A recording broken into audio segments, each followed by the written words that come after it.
हरे कृष्ण कृष्ण हरे राम, राम राम हरे हरे। हरे कृष्ण प्रभु जी, दंडवत प्रणाम। हरे कृष्ण प्रभु जी, दंडवत हरे प्रणाम। कृष्ण प्रणाम। हरे कृष्ण। स्वागत है हरे आपके श्री राधा गोविंदा मंदिर जुलाई में जरूर करते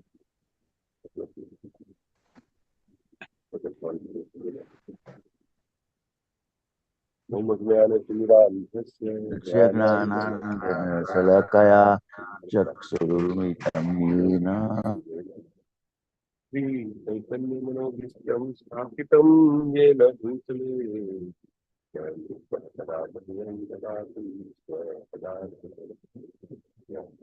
श्री गुरु श्री श्री रूपं साग्रजातं सहगण रघुनाथान्वितं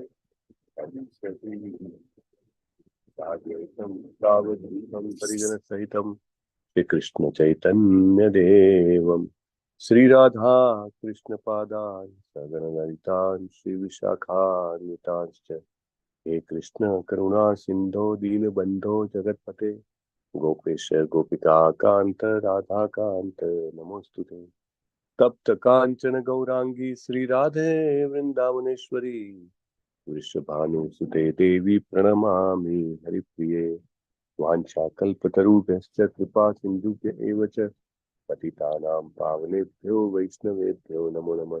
अनंत कोटि वैष्णव की जय। श्री प्रभुपाद की जय।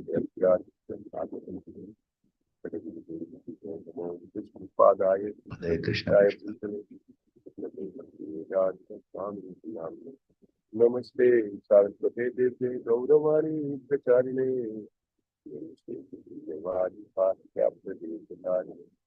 जय श्री कृष्ण चैतन्य प्रभु नित्यानंद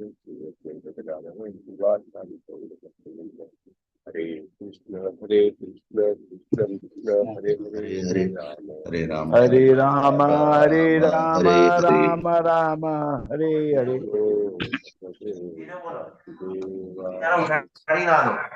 ओम नमो नमो भगवते वासुदेवाय। ओम नमो ओम नमो ओम नमो भगवते भगवते वासुदेवाय। वासुदेवाय। ओम नमो भगवते वासुदेवाय। ओम नमो भगवते वासुदेवाय। नारायणं नमस्कृत्य नरं चैव नरोत्तमं नारायणं नमस्कृत्य नमस्कृत्यं नरं चैव नरोत्तमम्। देवीं सरस्वतीं व्यासं ततो देवीं सरस्वतीं व्यासं व्यासं ततो जयमुदीरयेत्। शृण्वतां स्वकथाः कृष्णः पुण्यश्रवणकीर्तनः शृण्वतां स्वकथा कथा कृष्ण पुण्या श्रवणकीर्तन श्रवण कीर्तन। श्रीयन्तस्तो हि अभद्राणि विदुनोति सुरीसता विधीयन्तस्तो भद्राणि विदुनोति सुरेक्षता। नष्टप्रायेष्वभद्रेषु नित्यं भागवत सेवया नष्टप्रायेष्वभद्रेषु भागवत सेवया नित्यं भागवत सेवया। भगवती उत्तम श्लोके भक्ति भवति नैष्टिकी भगवती उत्तम श्लोके भक्तिर्भवति नैष्टिकी।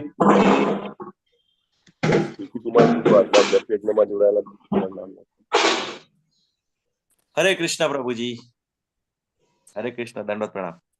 पूनम मंडल माताजी, अनिताबेन गोहिल माताजी, जयेंद्र पंचाल प्रभुजी, કુમુદ સપ્તર્ષિ માતાજી, વિક્રમી કૃષ્ણા પ્રભુજી, નિર્મલા વારોટ માતાજી, હેમા મોદી માતાજી, જીતેન્દ્રિય ગોપેશ પ્રભુજી, અમરીશનાથ કૃષ્ણા પ્રભુજી, હિરણમયી કેશવી માતાજી, હિરલ પાઠક માતાજી, રમેશ પટેલ પ્રભુજી, નીતુ જરીવાલા માતાજી, રાજેન્દ્ર પધારિયા પ્રભુજી, મીનાબેન રાવલ માતાજી, જયશ્રી પટેલ માતાજી, જયેશ ટોડિયા પ્રભુજી, રતિલાલ ઠક્કર પ્રભુજી, ઉર્મિલા સાધુ માતાજી, નૈના માતાજી, જ્યોતિ નકરાણી માતાજી, વ્રજરાણી વિનીતા માતાજી, નૈના નડિયાદરા માતાજી, સ્વભક્તિ શ્રિયા માતાજી, પુષ્પા વૈષ્ણવ માતાજી, નેહલ પંચાલ માતાજી, હેમા ત્યાગી માતાજી, ઉષાબેન માતાજી, વિમલા વ્રજરાણી માતાજી, અમરીશ પટેલ પ્રભુજી, હેમાંગી હરિપ્રદા માતાજી, અંકિતા ભટ્ટ માતાજી, અર્ચના દવે માતાજી, નૈનેશ પ્રભુજી, સ્વાતિ માતાજી, મુકેશ પ્રભુજી, સુલોચના શુક્લા માતાજી, દર્શના ભટ્ટ માતાજી, ભાવનાબેન વાઘેલા માતાજી, કૃપાલી લાડવા માતાજી, નિકેતા મોદી માતાજી, ગુરુનાથ પ્રભુજી, શોભના માતાજી, વિપિન વિલાસ પ્રભુજી, મોના અંધારિયા માતાજી, મીમાસા પાઠક માતાજી અને રાજેન્દ્ર પરમાર પ્રભુજી. ટોટલ 48 છે પ્રભુજી. હરે કૃષ્ણ. હરે કૃષ્ણ.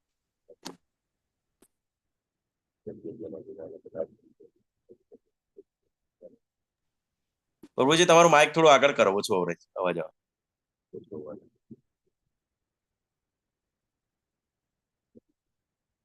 ગઈકાલે આપણે 16 અને 17 સ્પીકર સાથે લેવાનો પ્રયત્ન કર્યો અને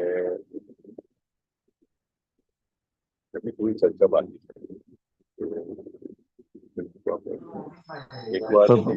પ્રભુજી, વોઇસ ઇઝ નોટ ક્લિયર. અવાજ બહુ લો છે. બહુ જ.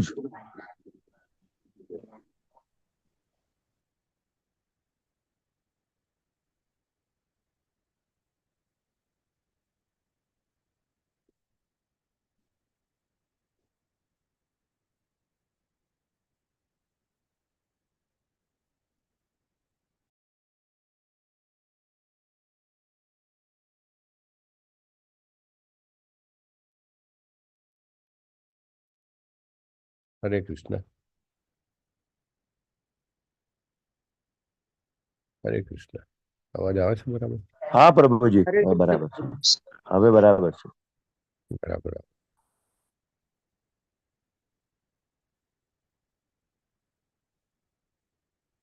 તો ગઈકાલે આપણે 16મા અને 17મા શ્લોક ને લેવાનો પ્રયત્ન કર્યો હતો. થોડી ચર્ચાઓ બાકી છે, તો જેણે પણ ગઈકાલે ના બોલાવ્યો હોય તે આજે બોલાવી શકે છે અને then we will start some discussions.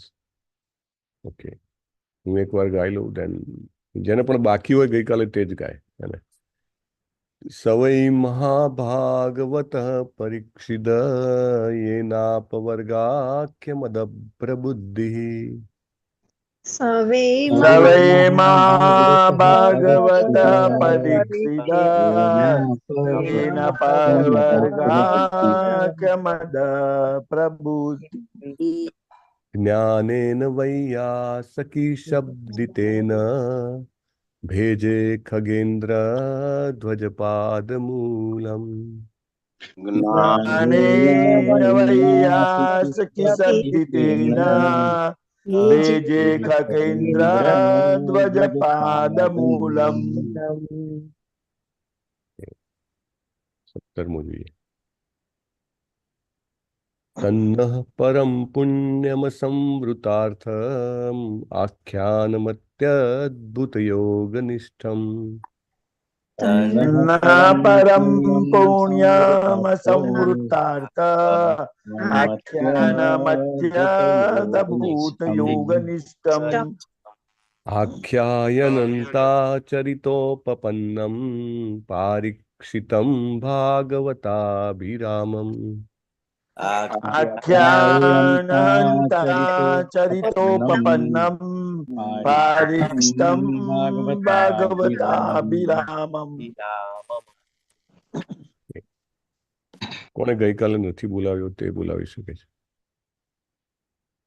Save ભાગવત પરીક્ષિત Yes, Amrish. આપવર્ગાખ્યમદ પ્રબુદ્ધિ. भागवतः परीक्षित येनापवर्गाख्यमद प्रबुद्धि ज्ञानेन शक्तिशब्दितेन तेजे खगेन्द्र ध्वजपादमूलम् ज्ञानेन वैयास्किशब्दितेन तेजे खगेन्द्र ध्वजपादमूलम् ध्वजपादमूलम् नन्नः परं पुण्यं संवृतार्थमाख्यानमन्त्यदूतयोगनिष्ठम् तन्न परं पुण्यमसंवृतार्थ आख्यानमज्ञानभूतयोगनिष्ठम् आख्याहि अनन्ताचरितोपन्नं पारीक्षितं भागवताभिरामम् आख्यानन्ताचरितोपपन्नम् पारीक्षितं भागवताभिरामम्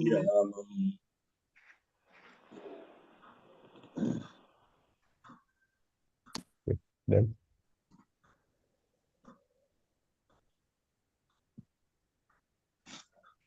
Then we will start.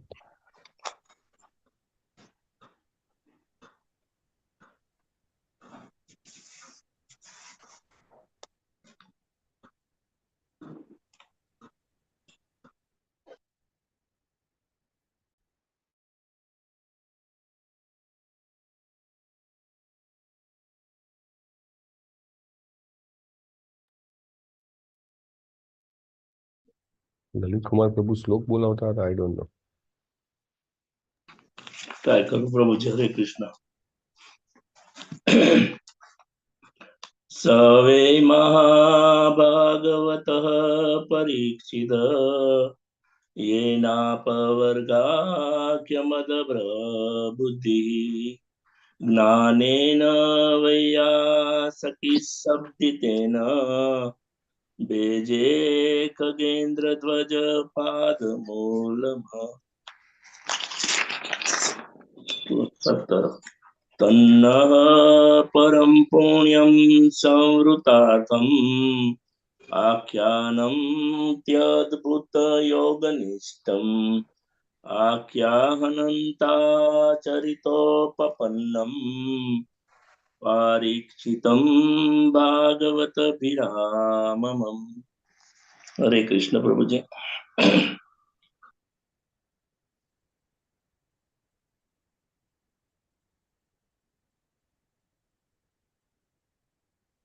Hare Krishna. Okay, સો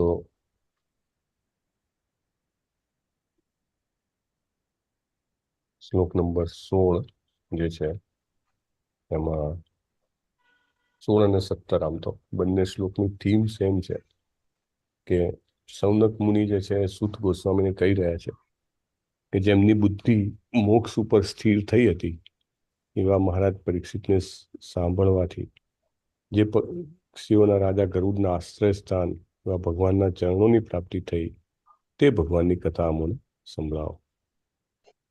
તો પ્રભુપાદ બે અલગ અલગ પ્રકારના માર્ગ વિશે કહે છે. એક માર્ગ છે એને નિર્વિશેષવાદીઓનો માર્ગ કહેવાય છે અને બીજો માર્ગ છે એને ભગવત ભક્તોનો માર્ગ કહેવાય છે. અને પ્રભુપાદ બહુ સરસ રીતે એ સ્થાપિત કરે છે કે નિર્વિશેષવાદીઓ અથવા તો જેઓ બ્રહ્મમાં ભરી જવા માગે છે તેમના જે પ્રયત્નો જે છે તે પ્રયત્નો ખૂબ કષ્ટવાળા છે અને એમનો જે સાક્ષાત્કાર છે તે પણ બહુ જ પ્રથમ કક્ષાનો છે. એમાં માત્ર બ્રહ્મનો સાક્ષાત્કાર થાય એટલે સચ્ચિત અને આનંદમાંથી આનંદ એમને પ્રાપ્ત થતો નથી અને એના કારણે એ લોકો ભૌતિક જગતમાં ફરી ફરીને પાછા આવે છે. સુખદેવ ગોસ્વામી જે છે એ બીજા સ્કંધમાં પણ શરૂઆતમાં પહેલા જ અધ્યાયમાં પરીક્ષિત મહારાજને કહે છે કે હે રાજા, હું ચોક્કસપણે પરફેક્ટલી બ્રહ્મમાં સ્થિત હતો. બ્રહ્મમાં સ્થિત હોવું એટલે કે નાની મોટી વાત છે? પહેલું પગથિયું છે. ચલો, નિર્વિશેષવાદી પણ કઈ નાની મોટી વાત છે? કેટલી બધી લાંબી તપસ્યા હોય, કેટલા જન્મો સુધીનો ઇન્દ્રિયોનો સંયમ હોય, અને ભગવાનની કૃપા હોય, ત્યારે વ્યક્તિ એટલીસ્ટ બ્રહ્મમાં સ્થિર થઈ શકે. આપણે સુખદેવ ગોસ્વામીના આગળની જીવન વિશે સાંભળ્યું હતું. સુખદેવ ગોસ્વામી રાધારાણીના પેરટ હતા, અને પછી કેવી રીતે એ શિવજી પાસેથી શ્રીમદ ભાગવતમ સાંભળે છે, પછી કેવી રીતે મહર્ષિ વેદવ્યાસના પત્નીના પેટમાં આવે છે, અને પછી 16 વર્ષે એ જન્મ પામે છે, અને જન્મતા જ એ વનમાં જતા રહે છે. એટલે he was completely perfectly realize soul. એમનામાં બીજું કોઈ જ ખામી નહોતી. આપણે ભાગવતમમાં આગળ ચર્ચા કરી હતી કે જ્યારે ભાગીને જતા હતા ત્યારે એમના પિતાજી પણ પાછળ આવે છે, અને બાજુમાં જળાશયમાં યુવતીઓ સ્નાન કરતી હોય છે. તો સુખદેવ ગોસ્વામી જ્યારે જાય છે તો એમને બિલકુલ જેને કહેવાય કે શરમ નથી લાગતી, પણ વ્યાસમુનિ જાય છે ત્યારે લાગે છે. એનું કારણ એવું નથી કે વ્યાસમુનિ એમનાથી જેને કહેવાય ઉત્તરતી કક્ષામાં હતા, પરંતુ સુખદેવ ગોસ્વામી જે છે એ બ્રહ્મલીન હતા, અને વ્યાસમુનિ જે છે એ ગૃહસ્થ હતા. એટલા માટે એ પણ એક કારણ હતું. પરંતુ સૌથી મહત્વની વાત છે કે વ્યાસમુનિના પુત્ર સુખદેવ ગોસ્વામી છે જન્મતાની સાથે જ બ્રહ્મલીન હતા. જે વ્યક્તિ 16 વર્ષ સુધી માના ગર્ભમાં રહી શકે, જે વ્યક્તિને માના ગર્ભમાં જ ભગવાનના આશીર્વાદ હોય, એ તો બહાર જ નહોતા આવવા માંગતા કે મારે ભૌતિક જગતમાં આવવું જ નથી. આવીશ તો હું સપડાઈ જઈશ ને.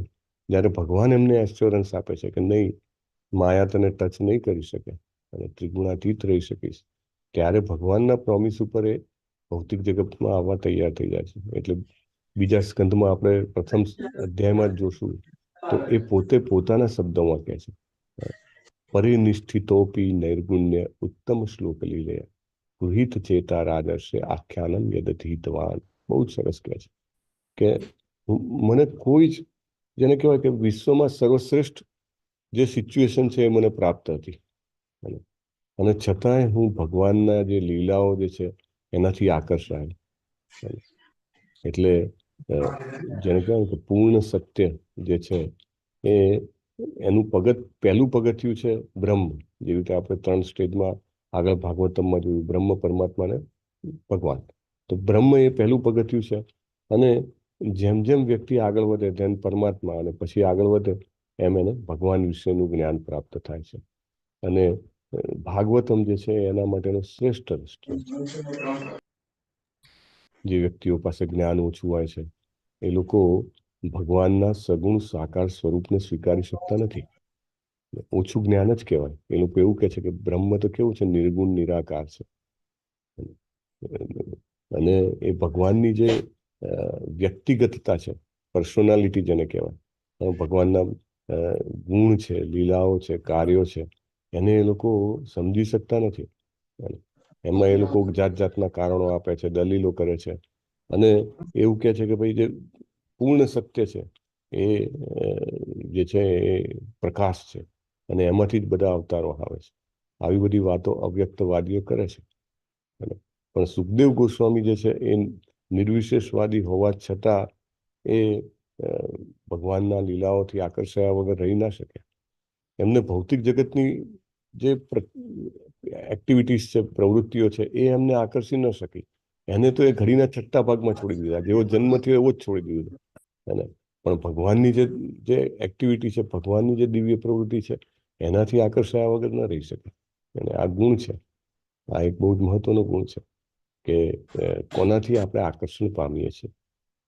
અને ભગવાન દિવ્ય હોવાના કારણે ભગવાનના કાર્યો, લીલાઓ, ભગવાનનું ધામ, રસાલો બધું જ દિવ્ય હોય છે.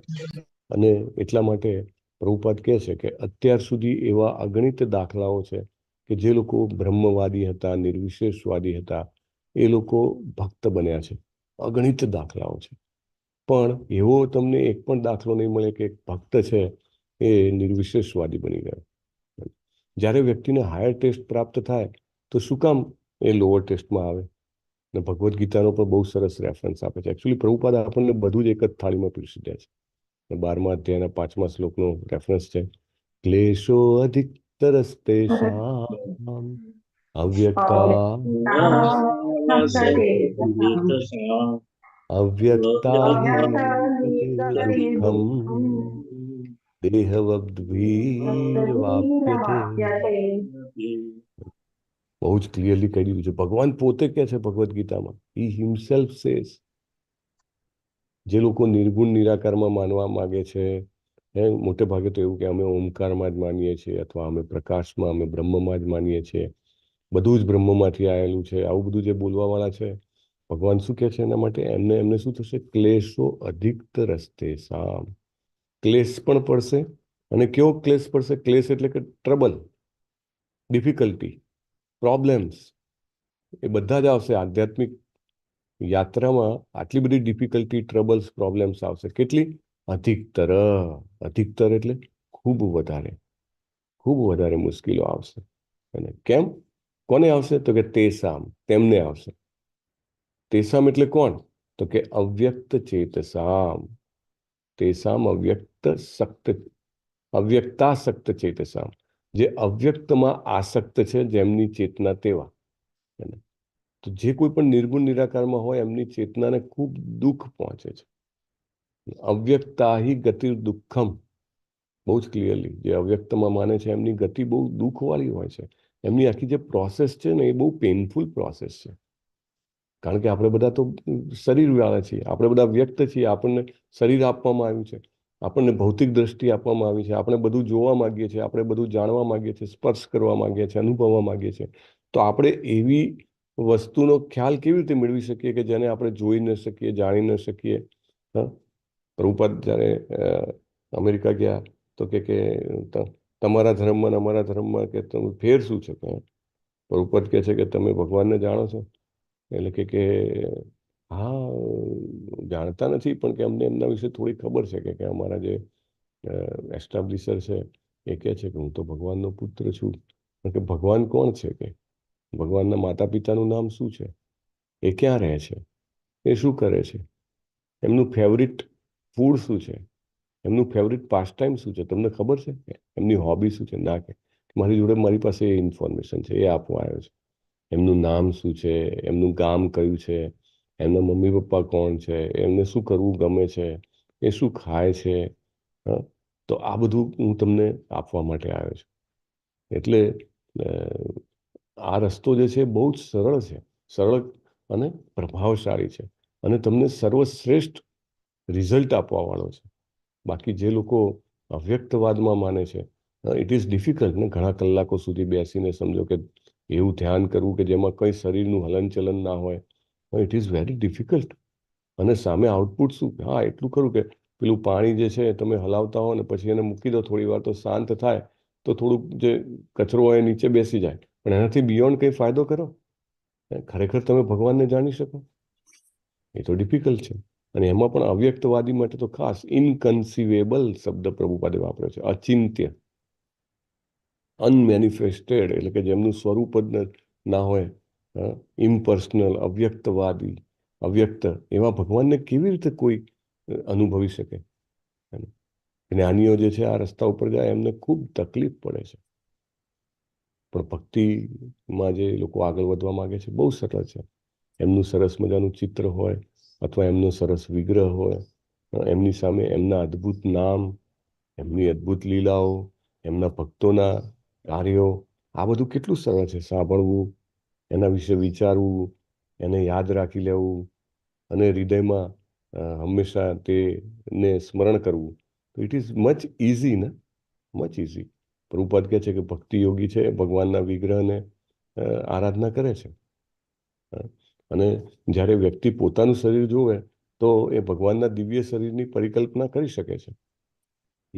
અને એ ખાલી પૂતળા પૂજા નથી. પ્રભુપાદ કહે છે મંદિરોમાં ચાલે છે કે પૂતળા પૂજા નથી. ભગવાન સાક્ષાત પોતે કૃપા કરીને ભક્તોને જેને કહેવાય કે પોતાની ભૌતિક દ્રષ્ટિથી દર્શન કરી શકે તેવા સ્વરૂપમાં આવવા માટે સ્વીકાર કરે છે. એમની કૃપાથી એ આપણને સ્વરૂપમાં દેખાય છે.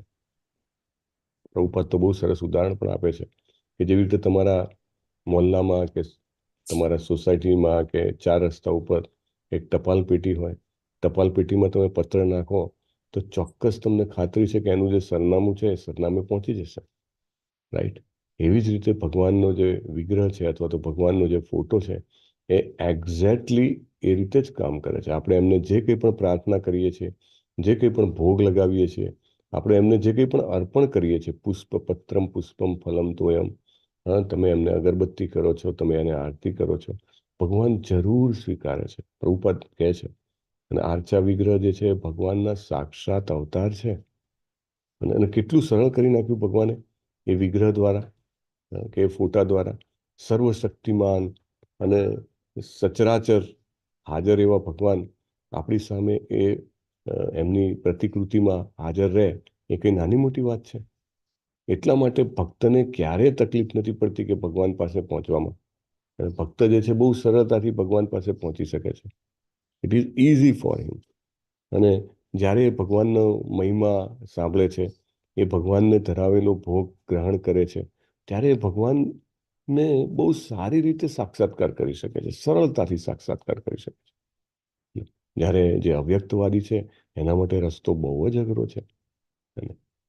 પણ જે ભક્તિ માર્ગનો યાત્રી છે, એ ક્યારે કોઈ આવી ખતરો લેતો નથી કે આવી મુશ્કેલીઓમાંથી પસાર થવા માંગતો નથી.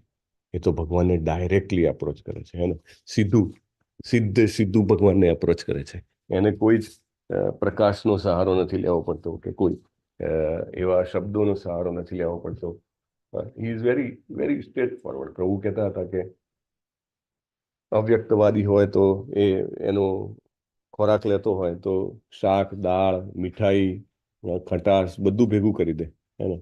એને એમ કે ભાઈ આમાંથી મને મારી ઇન્દ્રિયો આમ તેમ ના થવી જોઈએ. ભક્ત હોય છે, ભક્ત પણ જાગૃત હોય છે કે મારી ઇન્દ્રિય તૃપ્તિ માટે ખાવાનું નથી, but at the same time ભક્ત જે છે ભગવાનને ધરાવીને પોતે ભગવાનનો પ્રસાદ એ ભાવના સાથે ગ્રહણ કરે છે કે હી ઇઝ ઓનરિંગ ધ પ્રસાદમ. એટલે કે આપણે ભગવાનને ધરાવેલા ભોગને પ્રસાદ રૂપે એમને રિસ્પેક્ટ આપવા માટે ગ્રહણ કરીએ છીએ.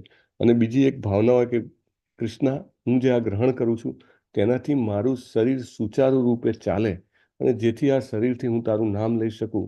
કૃષ્ણ, આ કાનથી હું તારા વિશે સાંભળી શકું. કૃષ્ણ, આ આંખોથી હું તને જોઈ શકું, હું તારા દર્શન કરી શકું. કૃષ્ણ, આ પગ ચલાવીને હું તારા સુધી પહોંચી શકું. કૃષ્ણ, આ હાથથી હું તારી બીજી બધી સેવા કરી શકું, માર્જનમ કરી શકું, રાઈટ? એનો પર્પસ એ હોય છે. ને એ પર્પસ સાથે જ્યારે એ પ્રસાદમ ગ્રહણ કરે છે, મે બી પ્રસાદમ ઘણો બધો ટેસ્ટી હોઈ શકે છે, but still it doesn't bind him. It doesn't bind. Otherwise જે અવ્યક્તવાદી છે એને બહુ ધ્યાન રાખવું પડે. અને દરેક વસ્તુ બંધનકારી છે એના માટે. એક એક ડગલે ને પગલે એમ કહેવાય કે રિસ્ક છે. જ્યારે ભક્તને રિસ્ક લાગતું નથી. જે કંઈ પણ કરે એ કૃષ્ણ માટે કરે ને કાંઈ વાંધો નથી. આનુકૂલ્ય ને કૃષ્ણાનું શીલનમ ભક્તિ રૂચ્યતે. સો વ્યક્તિ જ્યારે ભગવાનને શરણાગત થાય છે તો એના બધા જ કાર્યો છે એ એને હેલ્પફુલ થઈ જાય છે, એને મદદરૂપ થઈ જાય છે. જે કંઈ પણ કરે એ મદદરૂપ થઈ જાય છે. દાખલા તરીકે ભગવાનને અભિષેક કરેલું જળ હોય અને જળ એ પીતો હોય તો એ જળ એના માટે આશીર્વાદ સમાન છે, right? It is very much helpful. ભગવાનને ચલાવેલું પુષ્પ જે છે એને સૂંઘવું, આપણી ઘાણેન્દ્રિયો જે છે એનાથી પવિત્ર થઈ જાય છે. our purification process becomes very fast. Otherwise જો પ્યોરિફાય થવું હોય તો બધું છોડવું પડે. બહુ જ ડિફિકલ્ટી, શરીરને ઘણું કષ્ટ આપવું પડે. પ્રભુપાદ બહુ જ કહે છે કે શરીરને તમારે ઉપયુક્ત પરિસ્થિતિમાં રાખવાનું. જે ખોરાક જોઈતો હોય ખોરાક આપવાનો, એવી પરિસ્થિતિમાં રાખો કે શરીર પાસેથી તમે મેક્સિમમ કામ લઈ શકો, રાઈટ? તમારે એની પાસે જે નામ લેવડાવવું હોય, તમારે એની પાસે જે શ્રવણમ કરાવવું હોય, શરીર પાસે જે કંઈ પણ ભગવત ભક્તિ વિષયક પ્રયત્નો કરાવવાના હોય, એ બધા પ્રયત્નો સુચારુ રૂપે શ્રેષ્ઠ ઉત્સાહ સાથે થઈ શકે તેના માટે શરીરને જે કંઈ પણ જેટલું ખવડાવવું પડે કે જેટલો એને રેસ્ટ આપવો પડે, જેટલું એને ક્લીન રાખવું પડે એટલું આપણે કરવાનું જ છે. પ્રભુપાદ કહે છે that should not be compromise. એટલે ભક્તિ માર્ગ છે એ સુચારું છે. ગૃહસ્થ જીવન જીવતા જીવતા પણ વ્યક્તિ ભગવત પ્રાપ્તિ કરી શકે છે. એઝ સિમ્પલ હેઝ ધેટ પ્રભુપાદે કીધું છે. અધરવાઇઝ તમે બેસીને તમે આંખો બંધ કરો તો કેટલા બધા વિચારો આવે. કાલે શું કર્યું હતું, આજે શું કર્યું હતું, આજે આવતીકાલે શું કરવાનું છે, ઘણા બધા વિચારો આવે. પણ કેટલું સરળ કરી નાખ્યું, હાથમાં તુલસી માળા પકડાવી તો આપણે સ્પર્શ ઇન્દ્રિયો જે છે આપણી એનામાં જ જાય, રાઈટ. જીભ ઉપર ભગવાનનું નામ આવે, હરે કૃષ્ણ કૃષ્ણ કૃષ્ણ હરે હરે, હરે રામ રામ રામ હરે હરે. કાન પણ એ જ શબ્દો સાંભળતું હોય. 3 ઇન્દ્રિયો તો આપણી એમાં જોતરાઈ ગઈ. આંખોની સામે જો ઇન કેસ આપણો હરે કૃષ્ણ મહામંત્ર લખેલો હોય અથવા ગોર નિતાઈ હોય. So almost all senses are involve in just serving Krishna. બધી જ ઇન્દ્રિયો એ ભગવાનની સેવામાં વ્યસ્ત થઈ ગઈ. then it is very easy, otherwise it is very difficult. અને પ્રભુપાદ કહે છે કે પ્રત્યેક જીવ જે છે એ આમ તો જીવનો સ્વભાવ છે કે જીવે સ્વરૂપ હોય કૃષ્ણ નિત્યદાસ, પરંતુ જે અવ્યક્તવાદીઓ છે એ લોકો પોતે ભગવાન બનવા માંગે છે. એટલે ભગવાનમાં ભળી જવા માંગે છે કે હું બ્રહ્મમાં લીન થઈ જાઉં, ભગવાનના તેજમાં ભળી જાઉં તો હું પણ ભગવાન બની જાઉં, એવી આશા રાખતા હોય છે. પણ એ લોકો ત્યાં જાય છે તો એમને મોટે ભાગે 2 વસ્તુ પ્રાપ્ત થાય છે. કઈ 2 વસ્તુ પ્રાપ્ત થાય છે જે લોકો બ્રહ્મમાં ભળે? અને સત અને ચિત્ત. સત અને ચિત્ત, રાઈટ. એટલે કે શાશ્વતતા, એટલે કે જન્મ મૃત્યુના ચક્રમાં ફરીથી આવવું નથી પડતું, અને જ્ઞાન, એમને સર્વ જ્ઞાન પ્રાપ્ત થાય છે. પરંતુ પ્રભુપાદ કહે છે કે એમને આનંદ પ્રાપ્ત નથી થતો.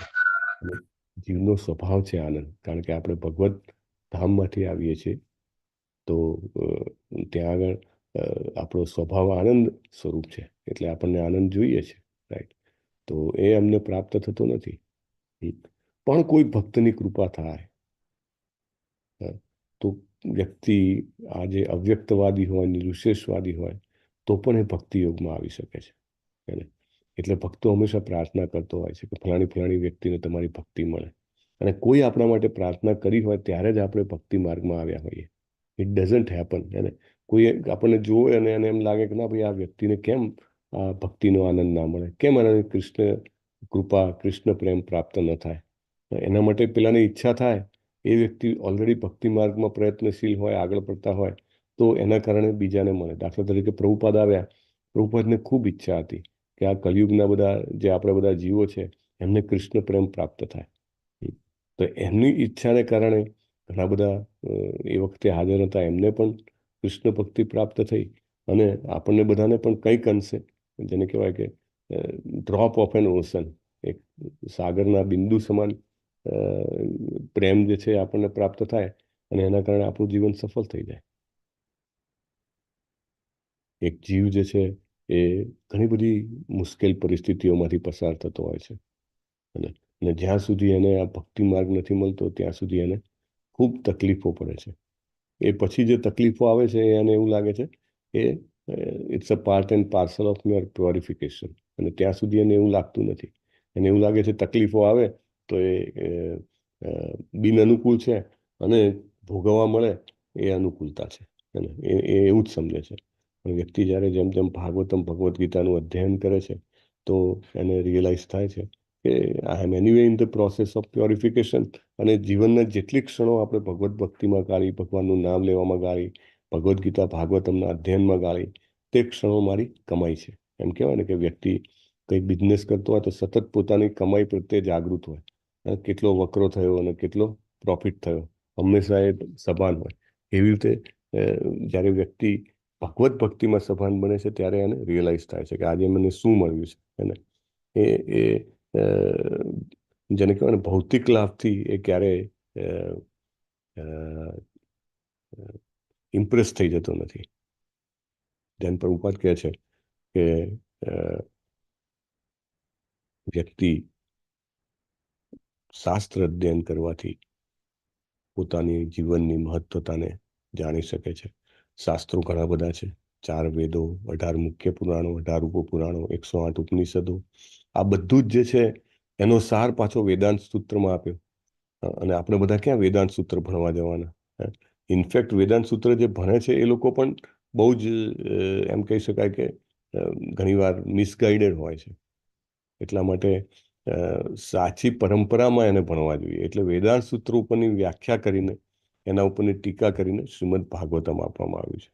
બહુ સરસ પ્રભુપાદ કહે છે કે 4 પ્રકારના અલગ અલગ લોકો હોય છે: કર્મી, જ્ઞાની, યોગી અને ભક્ત. કર્મી હોય છે એ બહુ જ ભૌતિકતાવાદી હોય છે, અને બાકીના 3 જણા જ્ઞાની, યોગી અને ભક્ત એ બધા આધ્યાત્મિકતાના રસ્તે આગળ વધેલા હોય છે. કર્મી એટલે મોટાભાગના અત્યારના જે આપણા બધા આપણી માનસિકતા જે છે એ કર્મી માનસિકતામાં આવે, કે જે કંઈ પણ કરે તો એ ભોગ ભોગવવા માટે. ઇવન યજ્ઞ કરાવે, દેવી દેવતાની આરાધના કરે તો પણ મને વધારે ભોગ ભોગવવા મળે તેના માટે, એને તો એ કર્મી કેટેગરીમાં આવે. પણ જ્ઞાની, યોગી અને ભક્ત આ જે છે એ આધ્યાત્મિકતાની યાત્રાના મુસાફર કહેવાય છે. અને એમાં પણ ફર્સ્ટ ક્લાસ મુસાફર કોણ છે? આપણે ટ્રેન હોય તો ટ્રેનમાં હોય ને, ફર્સ્ટ ક્લાસ ડબ્બો હોય, સેકન્ડ ક્લાસ હોય, થર્ડ ક્લાસ હોય, સ્લીપર ક્લાસ હોય, આવી રીતે અલગ અલગ ક્લાસ હોય છે ને. એવી રીતે આધ્યાત્મિકતાની જે આ ટ્રેન છે એમાં ફર્સ્ટ ક્લાસ આધ્યાત્મિક કોને કહેવાય? તો કે ભક્ત, કે જે ભગવાનને પૂર્ણ પુરુષોત્તમ પરમેશ્વર તરીકે, શ્રી કૃષ્ણ તરીકે સ્વીકારે છે, એને ફર્સ્ટ ક્લાસ કહેવાય છે. અને સેકન્ડ ક્લાસ કે જે એઝ ઇફ લાઈક જેને કહેવાય કે યોગી, અથવા તો જે છે એ ભગવાનને એક એક એક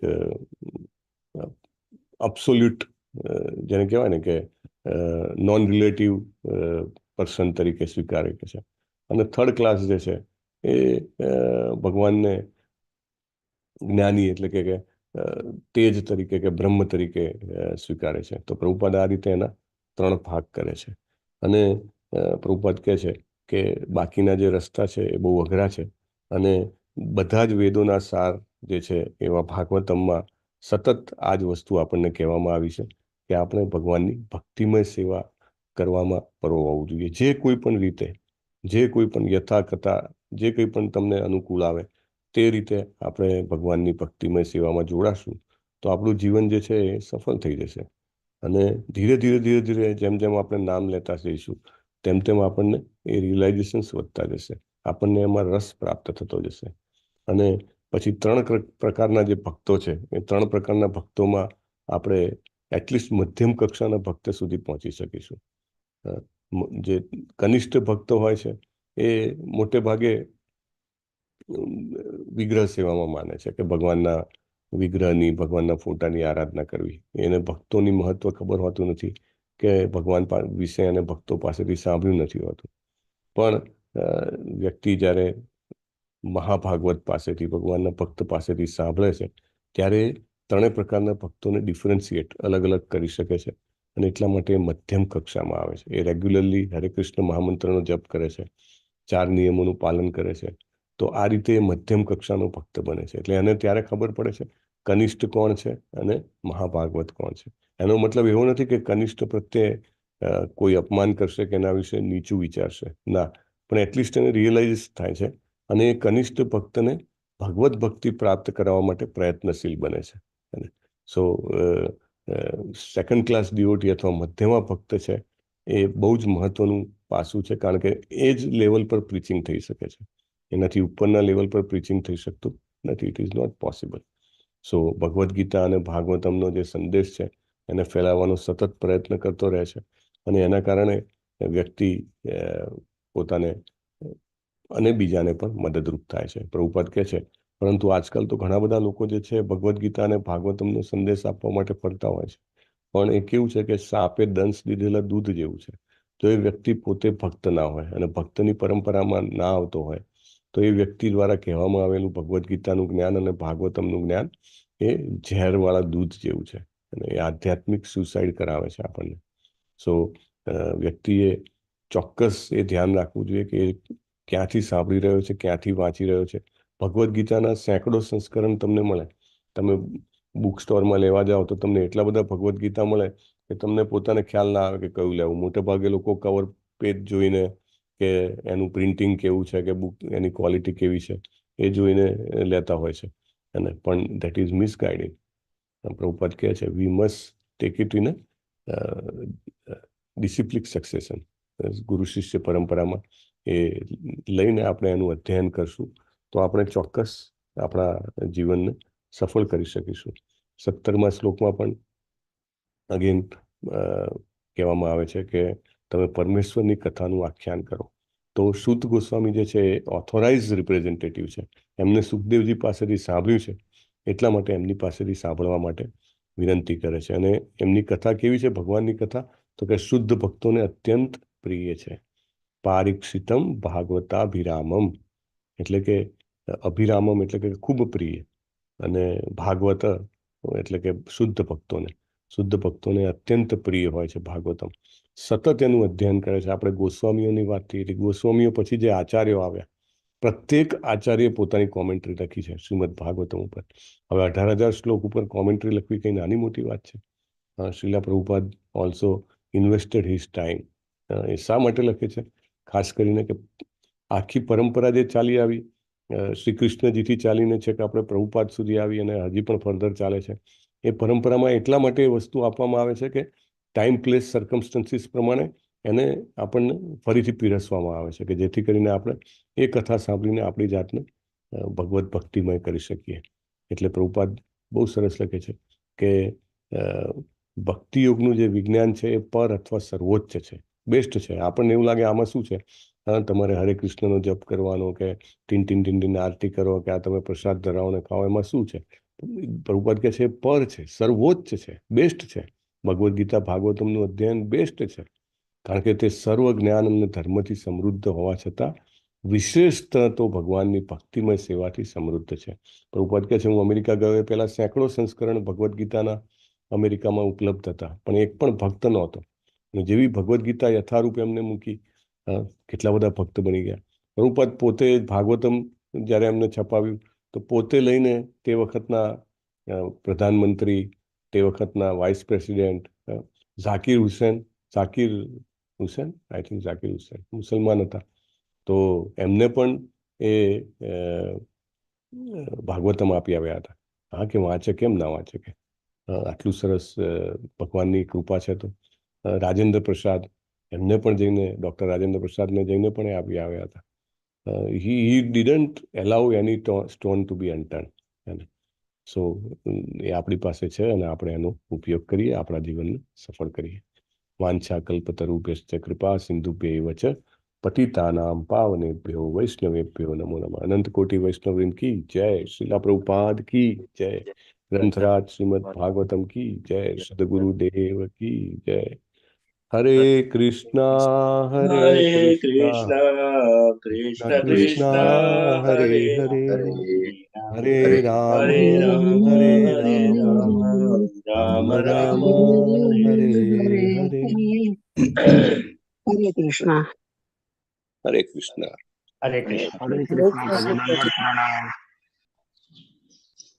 હરે કૃષ્ણ પ્રભુ, દંડવત પ્રણામ. હરે કૃષ્ણ પ્રભુજી, દંડવત પ્રણામ. હરે કૃષ્ણ પ્રભુજી, દંડવત પ્રણામ. હરે કૃષ્ણ. આજના જપયજ્ઞમાં જોડાયેલા ભક્તોના નામ લેશો પ્રભુ. સોરી, સુદામા સેવા કરેલા ભક્તોના નામ લેશો. યસ, ભાવિન પટેલ પ્રભુ, very nice to C you. Very well. હરે કૃષ્ણ પ્રભુ. હરે કૃષ્ણ. પ્રભુ લીવ કરવું પડશે મારા ATM માં એડમિન. પ્રોસીડ પ્રભુ. યસ, હરે હરે કૃષ્ણ. સો ગઈકાલે સુદામા સેવામાં ઘણા બધા ભક્તો છે. So we'll start with કે નેહલ પંચાલ માતાજીએ ગઈકાલે કરી હતી, એ પતી ગઈ હતી. અને એ પછી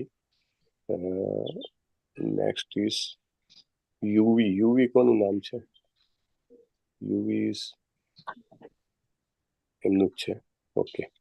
દેન કીર્તિ બારૈયા પ્રભુ, સંજય માંગરોલિયા પ્રભુ, રાઈટ. નમ્રતા દસાડિયા માતાજી, બિન્ની રાવલ માતાજી, કેવુર રાવલ પ્રભુ, પ્રાચી રાવલ માતાજી, અલકા માતાજી, દીપલ દવે માતાજી, વિઘ્નેશ કોશિયા પ્રભુજી, હરે કૃષ્ણ. શૈલેષ ભટ્ટ પ્રભુજી, કમલ પ્રજાપતિ પ્રભુજી, હરે કૃષ્ણ પ્રભુ. હરે કૃષ્ણ. ગીતા સતવારા માતાજી. તો આ બધાએ સુદામા સેવા કરેલી છે. અને કિંજલ કોહલી માતાજીએ આપણું ટેમ્પલ કન્સ્ટ્રક્શનનું જે આપણે નવી અપીલ કરી હતી તેમાં શુભ શરૂઆત કરી છે. તો આ રીતે આપણે સાથે આગળ વધી રહ્યા છીએ. આપણે આ સર્વ માટે પ્રાર્થના કરીશું કે તેમને ભગવત ભક્તિ પ્રાપ્ત થાય અને પોતાના જીવનને સતત ભક્તિમય સેવાથી સમૃદ્ધ કરી શકે. તેના માટે આપણે હરે કૃષ્ણ મહામંત્ર બોલશું.